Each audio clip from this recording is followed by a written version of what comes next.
I hadn't read any before this. I hadn't read any what Conan is classified as pulp fantasy apparently, Mm-hmm. and it's interesting. I like it because I've read mostly like classic fantasy and then more contemporary fantasy. So I'm used to like a lot of detailed world building and all that kind of stuff. Yeah. And then this just focuses more on, like we said, like just the killing monsters and bad guys and getting the mission done. And that's like more exciting in some ways for sure.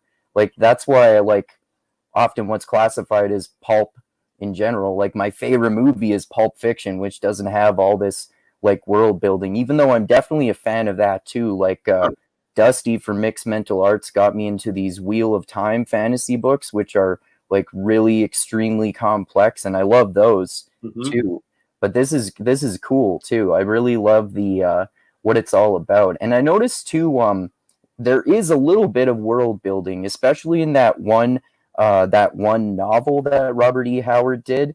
Sure. And like you said, most of them are short stories. It seems like there's a little bit more in there. I think you probably know more about this because I think you've read them more than me. I think it's like the Hyborian age, and I forget what the world is, but I know that Conan is referred to as the Cimmerian in the book, in the short stories, because he comes from that land and then he becomes king. And I know some of them are told like out of sequence, like he didn't really write them in sequence. Yeah. So that's interesting too. What do you think of like the world that was built in that universe? Yeah, because this Howard basically has this idea that there was a civilization before it got wiped out in kind of an Atlantis type of mythology.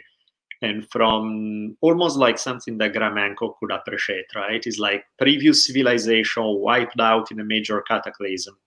And then you have this new civilization that rises from the ashes of the previous one, and which will eventually will evolve to what we know. But so he's basically drawing a bit of a parallel history, creating a world that is somewhat similar to our past, but not exactly like. So, most of the places he mentioned, you can tie them to modern places. Um, but of course, he takes more freedom with it because he's creating an alternative timeline. Do you think like for example, he's called Conan the Cimmerian? Do you think like Cimmeria or however you pronounce it, do you think there's any connection between that and Samaria? He's going more for like what today in today culture would be like southern Russia, Black Sea, that kind of like Nordic, but not Nordic in the sense of Sweden, Denmark, more along that area. That seemed to fit more culturally what he's talking about. But he's essentially creating his own barbarian mythology at the end of the day.